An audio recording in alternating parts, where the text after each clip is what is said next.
you feeling out there? How's your body? How's your mind? How are your emotions? A global pandemic makes one thing abundantly clear. Your health needs to be a priority. Not just someday, but right now. Researchers tell us that many COVID deaths are linked to underlying health problems. And that's actually empowering because current studies show that we can prevent and heal most cases of chronic illness like heart disease, type 2 diabetes, cancer, Alzheimer's, just by eating the right foods and avoiding the wrong ones, exercising, learning to relax, learning to breathe fully, and be more mindful of your life purpose and your relationships to family and friends. So before I go on, Mike, I hear an echo. Do you want me to switch to the other mic, or are you good? Okay, all right. So this pandemic time is a time to purposefully make changes for the better, to move forward. Are you sure? Because it's really echoing for me. Okay. This is a time to breathe and to relax. And to exercise, even if it's in your own home. Because the more you exercise, the more endorphins, the more feel-good hormones, the more those chemicals that improve your health will be released. And that is what is going to help you to heal your body. From a spiritual point of view, and the perspectives of the foundational teachings of unity, based on our co-founders' healings, and also 135 years or more of demonstrations of spiritual healing, we know, without any doubt, truly, there are no incurable diseases. Our co-founders taught that through your intelligence, through the direction you give to your own thoughts and emotions, you can create health. You can heal yourself. Even when doctors told Myrtle Fillmore, our co-founder, you will die in a few months of incurable tuberculosis, she did not believe that. She chose to believe that health was a natural state and that the healing could begin within her and through her co-creation with God, through her partnership with her highest self and her highest purpose in life, she became well. Not all at once, but over many, many years of diligent attention to all those things I just mentioned.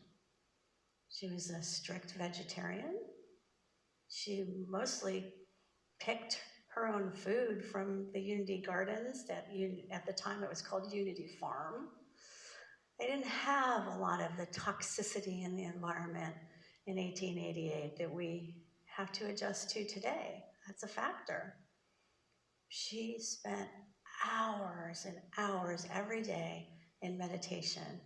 And she prayed not just for herself, but she made a commitment with a small group of people in her own living room that called themselves the Society of Silent Help to pray for anyone, anytime, for anything. And that still goes on today, 24/7. One thing you'll never hear from the answering of a phone or an email at Silent Unity is, what is your religion, nationality, or race? They'll simply ask, pray with you. And then give you positive medicinal words to help you heal. So have you been using your acronym that we talked about last week? STOP. It's useful. If you feel anxious or angry or depressed, or if you're doubting everything you ever believed about life, stop. Take 3 deep breaths. Smile. As that's a signal to the rest of you, it's going to be okay. And then the O of the acronym is observe. As you're breathing, as you're smiling, what's going on? Does my stomach hurt? Are my shoulders tense? Am I angry about something in particular? Do I need more sleep? Am I hungry? Observe what's going on inside your own self. When you have been able to come to a place that's a little bit more peaceful and happy, proceed with mindful awareness. That's the P. Proceed with kindness and compassion. Last week I shared with you the work of Swami Rama that began at the Menninger Foundation in the early 70s, and also the work of Dr. Herbert Benson, who wrote the book, The Relaxation Response. And their scientific evidence and the evidence of 40 years of research that relaxation is essential in any healing process. Anxiety, stress, fear, repeating habitual negative emotions harm us physically, mentally, and spiritually. So learning to relax, observe, train our mind to come home to our own breath, calm the negative biochemical effects of stress. This is a keynote for our time. Relaxing enough to even notice how erratic your breathing is or how fast your heart is beating is integral to your health. And it's a skill that we're not born with. It's a skill and intelligence that must be developed. One of our most popular yoga classes here at Unity of the Keys, before we could no longer have classes here at Unity of the Keys, was called Yoga Nidra. Our beautiful friend Carolyn would set up mats and eye pillows and blankets for everyone, and people would just come in and lie on their backs. And she would lead them in a very basic progressive relaxation exercise. This progressive relaxation has been developed for thousands of years by yogis and made popular in America by people like Dr. Herbert Benson after studying Tibetan monks and Indian yogis. It's important to do this kind of practice, to learn to tense and release, to learn to breathe fully, to learn to even notice what's happening in your own body is the beginning of progressive relaxation. And like anything else, once you learn to do it, your mind becomes trained to do it easy, to do it quicker. At first, you actually might hurt after you do a progressive relaxation yoga nidra class because your body has been so tense that when you finally relax, you notice how much you've been holding on to. And it's like after a good massage, you kind of ache a little. So practicing these techniques, and there's 1,000 of progressive relaxation visualizations and meditations in Yoga Nidra on YouTube. Just find one and do it. It's not hard. Every day during this coronavirus, it's the first step is relaxation. Relaxing enough to be able to cultivate what the Buddhists call shamatha, peaceful abiding, is a process in meditation. It's one of those preliminary practices, as I was sharing with you last week. So what is this shamatha? What is this peaceful abiding? It's a practice of mental training. We ground our mind in the present moment. How do we do that?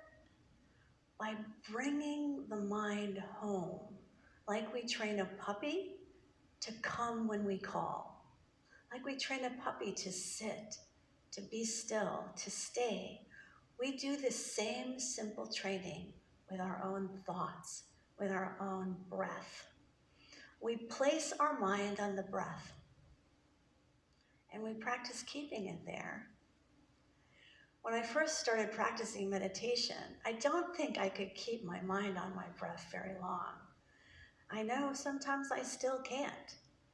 When my teacher would say, feel and notice the subtle aspects of your breath as they come in through your nose. Feel the little hairs in your nose, or put your attention on the bridge of your nose. I could do that for a millisecond, and then I'd be back, wishing I could be out in the fields or noticing a butterfly that went by. My mind was so fast. It took years of cultivation to quiet what we call the monkey mind. So we notice when our thoughts and our emotions distract us, and we train like we train a puppy every day, constantly rewarding, constantly noticing, so that we can continually return our mind to the breath. And this is how we switch our allegiance from this bewitched, chaotic monkey mind that causes us so much suffering to the mind that is stable, that is strong, that is clear. This is how we train the mind, like a puppy, that we gently teach, that we love with all our hearts, like a good friend, with the same unconditional love that we give that puppy, we give to our own current state of mind. And we proclaim our intention to discover the mind of stability, clarity, and strength by first learning to relax and resting in our own cultivated inner peace. Good health is more than the absence of illness. Health depends on your spiritual, emotional, and cognitive development. These factors are inextricably linked to maintaining health. All healing is psychosomatic and spiritual, because if we're not a machine where you can dissect our parts, we're a system of multivariant energies. And you can relieve symptoms with a drug or other kinds of joyful temporary distractions, right? We can use LSD or mushrooms, and they might wake us up to farther reaches of our mind, but it's not going to get us to wholeness. Meditation and mindfulness practices are keys to that process with no side effects. As my teacher Bhante Dharmawara used to say, it's just safer to meditate. He was in India during the time when everyone was getting stoned. And he just couldn't understand why all these perfectly intelligent young Americans would come over and lie on the ground and stare at clouds, hallucinating for hours. And so he took this drug. I used to love to have him tell the story. He still have this very long, deep, yogic voice. And he used to tell us about taking LSD, because he wanted to understand what his students were doing and why they kept doing it, because it seemed so insane to him. And when he took this drug at the state of evolution he was at, it didn't have the usual effect, and he was able to observe it and notice the difference between the drug and enlightenment, or higher states of meditation, or whatever it is we might call this state of conscious illumination that he was in. And he used to say, my brain got so hot. I thought my brain cells were going to burn. And then he told us that many of the things that he experienced were very similar to advanced meditation practice. And then he would always say, but meditation is safer. Health is a biochemical, multivariant process. It may very well be that not only are there, like they say, 3 or 4 different mutations of this COVID-19 disease, but there are also millions of people with different combinations of immunity and biochemical individuality and environmental factors that they're contending with and mental capacities that affect the outcome of the disease.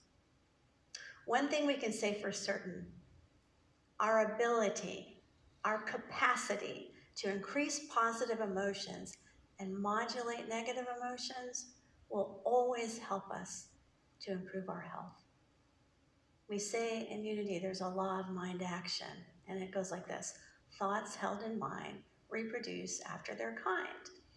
And that is actually a scientific truth that has another part to it.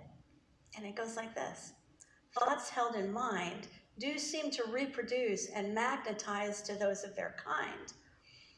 And they form tracks in our brain, actually different systemic connections that make it easier for us to think that way and feel that way the next time. The brains of habitually angry, violent people are systemically different than the brains of people who are working on compassion for all humanity, meditation, and love. All those emotions, positive and negative, cause biochemical and other biological and neurological effects on our brains and bodies. And this is true whether you believe it or not, because we can look at your brain that deeply now, and your body. And your brain is not separated from the rest of you. There's actually neurons everywhere throughout you. Perhaps that's why Jesus was so often heard saying things like, be of good cheer, don't worry, stand, take up your mat, and walk. Your faith has made you well. He never said, I made you well. He never played like that. Neither did his disciples. I like to think especially of the Apostle Luke, who was a physician before he met Jesus, putting down his little black bag of potions and medicines after he followed Jesus. And then he took up the medicine of words, of encouragement, and energetic and spiritual blessings. A modern day healer, Dr. Norman Cousins, was told he had an incurable form of cancer. He refused to believe the diagnosis. He and his wife secluded themselves, kind of like we're doing right now. But what they did was they watched all their favorite and funniest movies. They completely focused their life on laughter as the greatest medicine. This is an aside to the story, but one of my friends called me the other day, and I was really not mentally happy. I was feeling frustrated, and I'd become so serious over the COVID-19 situation. I have a lot of relatives in New York, and he started telling me these really funny things. He's a very fast, usually fast-paced, industrious kind of person that's got a lot of businesses and creative projects always going on. And he said, I used to think I would die of cancer, maybe a heart attack or a car accident, but I never thought I would die of boredom. I'm going out of my mind. My businesses are closed. I'm so tired of my home. I never cared to be in it again. I have memorized the subtle fading of my wall paint. Some people enjoy solitude. My friend is not one of them. And I laughed so hard listening to him. I'm the kind of person that could probably stay in a cave for a long time and be just fine.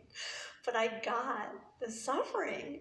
He said, sometimes I just get in my car and drive. So I just have to do something.